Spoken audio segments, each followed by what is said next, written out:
Hello students. आज का जो हमारा टॉपिक है वो है क्रॉपिंग पैटर्न्स। देखिए बच्चों, क्या होता है कि जब फार्मर जो है अपनी क्रॉप यील्ड को इम्प्रूव करने के लिए, या हम कहें कि प्रोडक्शन को इम्प्रूव करने के लिए डिफरेंट जो है टेक्निक्स को अप्लाई करता है।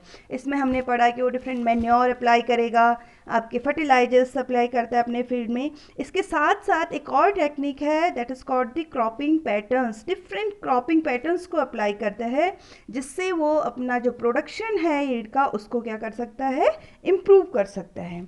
तो आज हम इन्हीं के बारे में पढ़ेंगे। सबसे पहले हम जान लेते हैं कि क्रॉपिंग पैटर्न क्या है। Actually it is a models of raising crops which help in obtaining maximum benefit from the same piece of land, reduce the risk of crop failure, disease and infection. यानी कि एक ऐसी technique है जिसमें farmer को ज़्यादा से ज़्यादा बेनिफिट मिलता है उसी एरिया में जहाँ उसे पहले कम मिल रहा था। जो क्रॉप फेलियर का जो रिस्क है, यानी कि कभी कभी जो फार्मर की जो क्रॉप है वो ख़राब हो जाती थी, वो भी क्या हो जाता है, कम हो जाता है। जो डिजीज़ हैं, डिफरेंट क्रॉप्स को जो डिजीज़ रखती हैं उनसे उसकी क्रॉप प्रोटेक्ट रहती है, और कोई भी इन्फेक्शन नहीं होता है, या इन्फेक्शन का जो रिस्क है वो भी क्या कम हो जाता है। तो आज हम इन्हीं डिफरेंट पैटर्न्स के बारे में डिस्कस करेंगे। इसमें सबसे पहला जो है बेटा हमारा है वो है मिक्स्ड क्रॉपिंग। जैसे इसके नाम से ही है मिक्स्ड, मिक्स यानी कि मिलाना। इसमें क्या कर देता है फार्मर, आपके दो या दो से ज़्यादा जो सीड्स हैं उनको मिक्स कर देता है और फिर उनकी सोइंग करता है।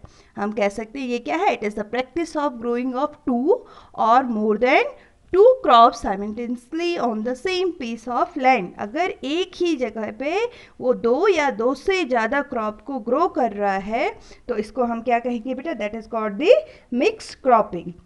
इसमें कौन कौन सी वो क्रॉपिंग को यूज़ कर सकता है, जैसे मेज़ हो गया, उसके साथ वो उड़द बीन को ग्रो कर सकता है। ग्राउंड नट के साथ वो सनफ्लावर को ग्रो कर सकता है। आपका वीट के साथ वो चिक पी जो है उसको ग्रो कर सकता है। कॉटन के साथ मूंग बीन को ग्रो कर सकता है। तो आप देखेंगे यहाँ पे क्या है, एक साथ दो दो क्रॉप की ग्रोइंग कर रहा है फार्मर। तो इससे क्या होगा, उसको एक साथ क्या मिलेंगी, टू क्रॉप्स मिलेंगी। अब जब ये चीज़ें करनी है तो उसको कुछ चीज़ें ध्यान में भी रखनी पड़ेंगी कि किन चीज़ों का ध्यान रखें। तो किस चीज़ का ध्यान रखेगा बेटा, फर्स्ट तो वो इस चीज़ का ध्यान रखेगा कि एक क्रॉप उसकी क्या हो, लॉन्ग ड्यूरेशन की हो, और दूसरी कैसी हो, शॉर्ट ड्यूरेशन की। हम कह सकते हैं one crop is of long duration and other crop is of short duration. इससे क्या फ़ायदा होगा उसका, क्योंकि जो लॉन्ग ड्यूरेशन वाली क्रॉप है वो बाद में मैच्योर होगी और जो शॉर्ट ड्यूरेशन वाली है वो पहले मैच्योर हो जाएगी, तो अलग अलग उनकी हार्वेस्टिंग कर सकता है, उनको सेपरेट कर सकता है। दूसरा किस चीज़ का ध्यान रखेगा कि एक क्रॉप जो है वो टॉल ग्रोइंग हो, लंबी हो, और दूसरी क्या हो, ड्वार्फ हो, छोटी हो, जिससे वो ईजिली उनको क्या कर सके, हार्वेस्ट कर सके, पहचान सके। एक डीप रूटेड हो और दूसरी सेलो रूटेड हो, जिसको वो उखाड़ भी सकता है क्रॉप को ईजिली। अगर कैसी हैं सेलो रूटेड जो क्रॉप्स हैं, जल्दी मैच्योर हो गई तो पहले ही उनको सेपरेट कर सकता है अपने फील्ड से, ठीक है। तो ये सारी चीज़ें क्या है, इन क्राइटेरिया का उसको ध्यान में रखना पड़ेगा कि जिससे वो ज़्यादा से ज़्यादा बेनिफिट उससे ले सकें। अब देखिए बेटे क्या एडवांटेज होंगे, जो आपकी मिक्स क्रॉपिंग है उसके क्या एडवांटेज होंगे।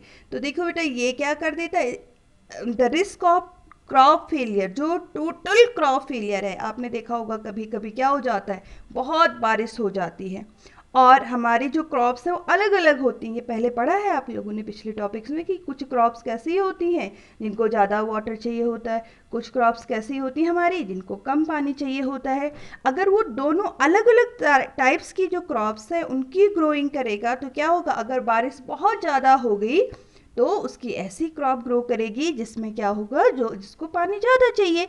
और अगर नहीं हुई, उस साल जो है ड्रॉट सीजन रहा, बहुत सारी ऐसी जगह हैं जहाँ पे क्या होता है, इरिगेशन की भी प्रॉपर फैसिलिटीज़ नहीं होती हैं। ऐसे ऐसे हमारे इंडिया में ऐसे रूरल एरियाज़ हैं, तो वहाँ पे क्या होगा, अगर बारिश कम हुई तो ऐसी क्रॉप ग्रो करेगी जो कि जिसको क्या चाहिए होता है, कम पानी चाहिए होता है।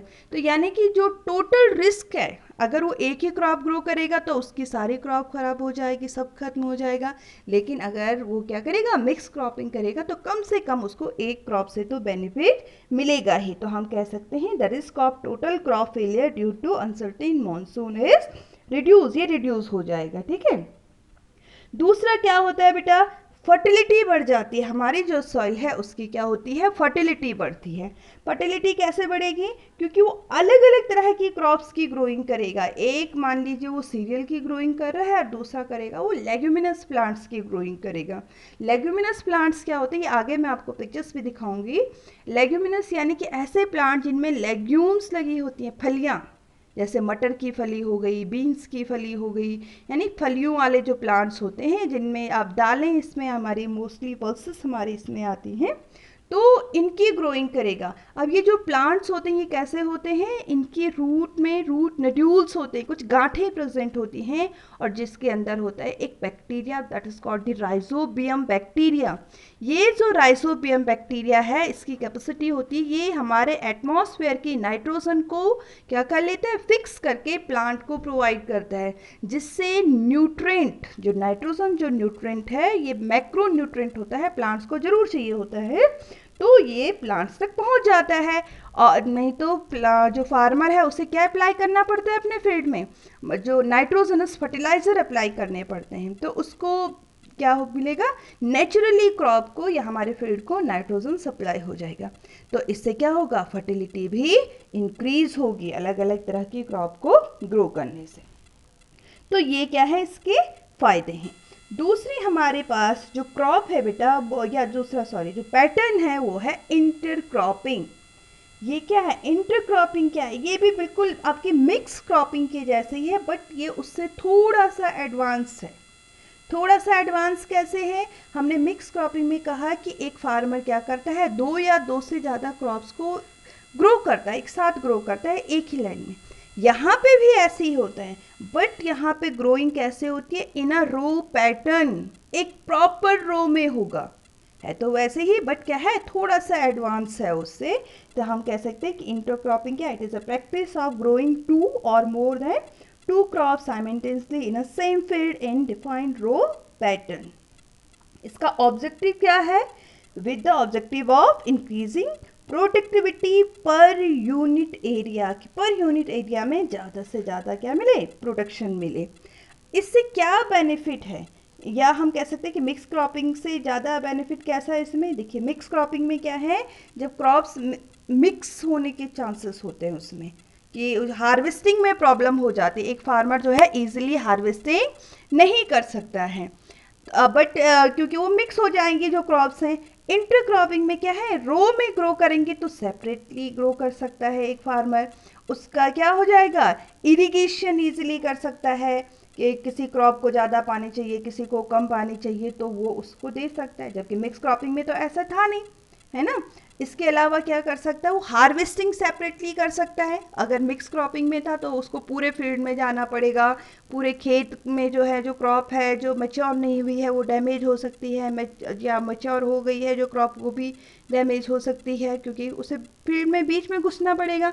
लेकिन इंटरक्रॉपिंग में कैसे होगी हार्वेस्टिंग, रो पैटर्न में जो मैच्योर हो गई है उसी की हार्वेस्टिंग वो पहले करेगा, तो ये उससे थोड़ा सा बेनिफिशियल है आपका जो है इंटरक्रॉपिंग। ये हमने बेनिफिट लिखे हैं इसमें कि क्या क्या इसके बेनिफिट हैं, कि मैच्योर होने के बाद इजीली हार्वेस्ट करेगा, जल्दी हार्वेस्टिंग हो जाएगी, या हम कहेंगे कि अलग अलग सेपरेटली हार्वेस्टिंग हो जाएगी, तो मार्केट में भी इजीली वो उसको कंज्यूम कर सकता है, सेपरेटली उसको बेच सकता है, उसको ज़्यादा बेनिफिट मिलेगा। अगर मिक्स क्रॉपिंग में सीड मिक्स हो गए तो फिर उसको उतना फ़ायदा नहीं मिलता है, क्योंकि उसका जो प्राइस है वो डाउन हो जाता है, कम हो जाता है। तो ये क्या है, these are the some advantage of intercropping. I think दोनों में डिफरेंस आप समझ गए होंगे।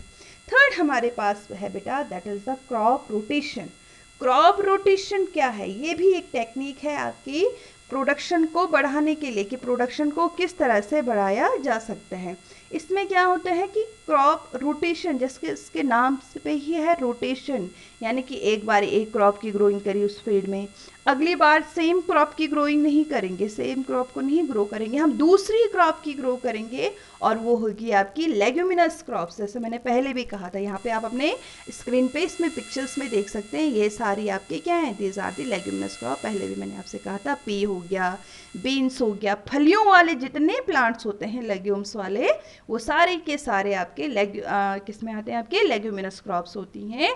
और ये जो क्रॉप होती हैं बेटा, इनमें इनकी जो रूट है, सॉरी आगे पिक्चर दिखाऊंगी आपको उसकी लास्ट में, तो इनकी रूट में हमने पहले भी कहा एक राइजोबियम बैक्टीरिया है, ये एटमॉस्फेयर की नाइट्रोजन को फिक्स करके हमारे सॉइल को प्रोवाइड करता है। तो जैसे फार्मर ने पहले वीट की ग्रोइंग की, उसके बाद वीट की ग्रोइंग के बाद उसने क्या कर दिया, पल्सेस अप्लाई कर दिए अपने फील्ड में। अब पल्सेस अप्लाई की तो फिर अब जो पल्सेस हैं वो क्या करेंगी, एटमॉस्फेरिक नाइट्रोजन को फिक्स कर लेंगे। उनके रूट नोड्यूल्स में जो बैक्टीरिया है, राइजोबियम बैक्टीरिया, वो क्या करेगा, एटमॉस्फेरिक नाइट्रोजन को फिक्स कर लेगा और सॉइल में वो फिक्स रहेगा। अगली बारी जब दोबारा से वीट ग्रोइंग होगी तो फिर क्या होगा, वो नाइट्रोजन वीट को नेचुरली मिलेगी। तो इस तरह से क्या मिलेगा, फार्मर को इसका प्रोडक्शन मिलेगा या इसका बेनिफिट मिलेगा। ठीक है, तो आई थिंक ये समझ गए होंगे आप। अब ये कितने तरह का क्रॉप रोटेशन होता है, कैसा होता है, 1 ईयर रोटेशन, यानी कि साल भर बाद वो क्रॉप दोबारा से उसका नंबर आ रहा है। 2 ईयर्स रोटेशन, 2 साल बाद नंबर आ रहा है उस क्रॉप का। आपका 3 ईयर रोटेशन हो सकता है, यानी कि 3 साल बाद नंबर आ रहा है उस क्रॉप का। यानी कि जैसे हमने कहा 1 ईयर रोटेशन, 1 ईयर रोटेशन यानी कि पहले फार्मर ने मेज़ की सोइंग कर दी उस एरिया में, उसके बाद जब मेज़ की हार्वेस्टिंग हो गई फिर उसने मस्टर्ड की कर दी, फिर उसके बाद राइस की कर दी, फिर सीरियल का नंबर फिर आया आपका वीट की कर दी। इस तरह से 1 साल के बाद उसका नंबर आ रहा है। फिर 2 ईयर रोटेशन में क्या हो सकता है, मेज़ हो गया, उसके बाद जब मेज़ की हार्वेस्टिंग हो गई फिर मस्टर्ड की सोइंग हो गई या शुगर केन की हो गई, फिर उसके बाद आपका मेथी हो गया, फेंगब्रिक की सोइंग होगी। तो इस तरह से ये क्रॉप्स रोटेट होती हैं। आप देख भी सकते हैं इसमें आपके, इसमें भी हमने बनाया है, मेज़ हो गया, या मेज़ के बाद वो ऐसी क्रॉप की सोइंग कर सकते हैं जिसमें हम रूट्स को ऑब्टेन करते हैं। फिर वेजिटेबल्स की सोइंग वो कर सकता है, उसको ग्रो कर सकता है। फिर बीन्स की, ये बीन्स देखिए ये क्या है, that is a leguminous plant. फिर लेग्यूमिनस प्लांट इसकी सोइंग करेगा। तो इससे क्या होगा कि क्रॉप जो है रोटेशन हम कह रहे हैं ना, आप देख रहे हैं रोटेट हो रही हैं चीज़ें, एक बार एक का नंबर, फिर दूसरा, फिर तीसरा, फिर चौथा, तो ये सॉइल की फर्टिलिटी को इम्प्रूव करेगा। क्या एडवांटेज होंगे क्रॉप रोटेशन के, क्रॉप रोटेशन से क्या होता है बेटा, reduce the needs of fertilizers, fertilizers की जो नीड है वो कम हो जाती है। किस तरह से कम हो जाती है, जैसे पहले भी कहा कि नाइट्रोजन सप्लाई होता है उसमें, कैसे कि उसकी जो हमारी लेग्यूमिनस प्लांट्स हैं उसके रूट नोड्यूल्स में जो बैक्टीरिया है ये एटमॉस्फेयर की नाइट्रोजन को प्लांट्स तक पहुंचा देते हैं। ठीक है, इसके अलावा क्या होता है, अल्टरनेशन होता है between deep and shallow rooted crops का। कुछ ऐसी क्रॉप्स की सोइंग करेंगे जो डीप रूटेड होती हैं, अगली बार शैलो रूटेड की सोइंग करेंगे। तो इससे क्या होगा, जो पूरी हमारी सॉइल है उसकी पूरी की पूरी जो फर्टिलिटी है वो क्या हो जाती है, कंप्लीटली यूटिलाइज हो जाती है। ठीक है, और अगला और क्या हो सकता है, it control the paste and weeds also, paste को वीड्स को भी कंट्रोल करता है। आप बोलेंगे कैसे, देखिए बेटा क्या होता है कि जैसे मान लीजिए कोई क्रॉप है और उस क्रॉप पे कोई पेस्ट लग गया, तो यानी अब वो जहाँ पे वो पेस्ट है जिस क्रॉप पे, वो उसकी हैबिटेट हो गई। लेकिन अब अगली बारी हमने नेक्स्ट क्रॉप की सोइंग करी, तो नेक्स्ट यानी कि वो आपकी अगर पहले सीरियल की करी थी, अब पल्सेस की गई, तो वो पल्सेस पे अडेप्ट नहीं हो पाएगा वो पेस्ट जो है, या वो इंसेक्ट उस पर अडेप्ट नहीं हो पाएगा और खुद ही क्या हो जाएगा, ख़त्म हो जाएगा। तो हम कह सकते हैं कि ये क्या हो जाता है, उसको भी कंट्रोल करता है, पेस्ट को और वीड्स को भी ये कंट्रोल करता है। तो ये क्या है, these are some advantage of crop rotation. अब मैं आपको ये लेग्यूमिनस प्लांट्स का दिखा देती हूँ। इसके रूट्स देख रहे हैं आप लोग, इसके रूट्स में अगर देखेंगे आप छोटे छोटे नोड्यूल्स हैं, गांठें जिन्हें हम कह सकते हैं, ये देखिए रूट नोड्यूल्स। इन्हीं को अगर हम इनका टीएस देखें माइक्रोस्कोप में, तो इसमें हमें क्या दिखाई देता है बेटा, एक बैक्टीरिया दिखाई देता है ये रूट नोड्यूल्स में, जिसको हम क्या कहते हैं, राइजोबियम बैक्टीरिया इसे हम कहते हैं। यही बैक्टीरिया एटमॉस्फेयर की नाइट्रोजन को फिक्स कर सकते हैं। इसको आप अपने घर में भी देख सकते हैं। अगर आपके घर में कहीं पे कोई ऐसा प्लांट, चाहे बीन का प्लांट ग्रो हो रखा हो, चाहे मटर का आपका प्लांट ग्रो हो रखा, कोई भी पल्सेस का प्लांट हो, फलियों वाला प्लांट, आप उसको उखाड़ के देखिए, उसकी रूट्स में आपको ऐसी छोटी छोटी गांठें देखने को मिलेंगी। और ये गांठें, ये नोड्यूल्स जो हैं, इन्हीं के अंदर आपका क्या प्रेजेंट होता है, राइजोबियम बैक्टीरिया प्रेजेंट होता है, और जो एटमॉस्फेयर की नाइट्रोजन को क्या कर सकता है, फिक्स कर सकता है। तो इस टॉपिक में हमने देखा कि किस तरह से हम अपनी क्रॉप की जो फर्टिलिटी है उसको इम्प्रूव कर सकते हैं, एक फार्मर को किस तरह से ज़्यादा नेचुरली, बिना कुछ फर्टिलाइज़र लिए हुए, अपने ज़्यादा से ज़्यादा प्रोडक्शन कैसे वो अपना इम्प्रूव कर सकता है, ये हमने इसमें देखा। इसके बाद इसी से रिलेटेड हमारा इसमें क्या है, एक असाइनमेंट है, इसे जो वीडियो से रिलेटेड है, तो आप ये असाइनमेंट देखिए, वीडियो से रिलेटेड ही है, और इन क्वेश्चंस को सॉल्व करने की कोशिश करिएगा कि आपको कितना आया। अगर आपको वीडियो अच्छी लगी हो तो लाइक और सब्सक्राइब और शेयर ज़रूर करिएगा।